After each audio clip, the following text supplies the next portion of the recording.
Congratulations, Premier, and thank you very much for joining us this evening. Thank you very much. Pleasure to be with you. Well, with everything going on right now, the nation waiting for President Cyril Ramaphosa to announce his cabinet in the next couple of days, I'm sure a lot of South Africans would be keen to know what goes on behind the scenes in the DA when you have to announce your cabinet in the only province where you rule. Who did you have to consult?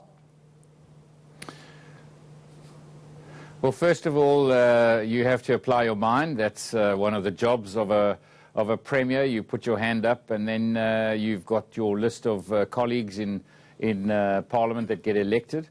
You have to apply your mind to make sure that you're going to deliver on your manifesto. And once you've kind of concretized that within the DA, we have to then just get it approved by a federal executive, which happened last night. And early this morning, and then today I could go into announcing that cabinet. The Judge President, the Chief Justice in the Western Cape came through. Judge John Schlorpe came and swore our new cabinet in. Then at 11 o'clock I made it public. Does the federal executive have the power to veto? Can they say no, not this one? Or yes, I would. Yes. I presume I got my way. I had some questions asked of me, but you know, obviously that is just a check and balance, just to make sure that you know, perhaps I might be doing something that could embarrass the party or something, and so obviously we must go through those processes. But one or two questions here and there, but yes, it was agreed to. But they didn't change any names or ask you to swap people around or drop some or anything like that? No, didn't have any of that. I made sure that I applied my mind sufficiently that wouldn't put any risk into the system. And I think I'm very happy that I've got a cabinet that's going to enable us in the province to build on the foundation that we've set for the last 2 terms in office, going into our 3rd one. And yeah, I think a lot to do, but also a great foundation in which to build on. Now, last week, reflecting on the election campaign, you said, and I quote, "Campaigns are what brings reality back to politics, because we didn't only see the amazing things this government has done in the last 10 years. We didn't only see the schools and the clinics and the roads. We didn't only see the jobs that we created. We didn't only see that. What you also took us to is where there is still lots of pain." Elaborate on that, please, if you will. So, of course, this has been a long campaign, an 8 months worth of campaign, and I've travelled the province, been to every municipality, villages, communities. And, yeah, you see the good things, but you also see, for example, in the Karoo, we still are battling with a drought. And you can see where it really has impact on jobs, it has impact on towns, an impact on society in general. You know, people are battling to put food on the table. You can feel that pain. I visited places where we have not managed to get people into homes, and you know, you can feel that anxiety. You see where people have been waiting for a long time on a housing waiting list, and so you really get to grips. You see areas where crime and gangsterism is having an effect on society, and you know that you've got to make this a safer place. I spent a lot of time in places where public transport is not up to scratch, and that's why we fought really hard for a train system that needs to be managed locally in our region so that we can have cost-effective, safe and reliable transport. And so you see those things, and then that crafts not only your manifesto, but perhaps other things that you will land in government, so that you can really go to work now to make that difference. And of course, now that I've got a cabinet today, it will be taking those ideas from the election campaign and our manifesto, and we now need to put it into government, make sure we start aligning the programs and the budgets.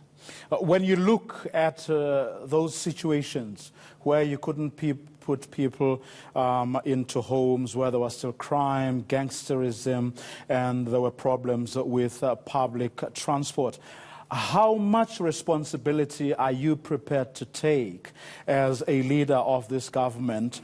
How much of it you reckon has a lot to do with things that you perhaps didn't do, or things you could have done a lot better?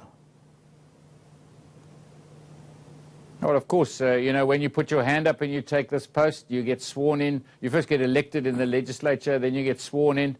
You have to take full responsibility. My job is to make sure that we make tomorrow better than today. And so I must take responsibility. I think we've got a great track record, but I mean, there's no such thing as a perfect government.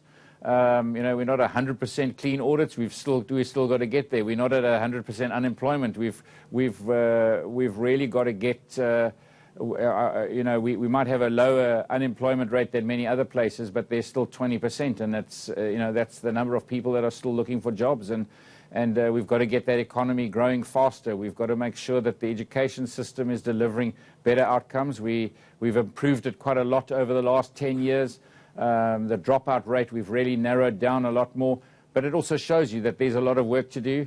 And I think the difficulty now going forward into a new government, it's going to be whether it's the national government or us in this province or other provinces, is with a slow growth economy. We haven't got more budget, so we've got to become a lot smarter with how we spend our money.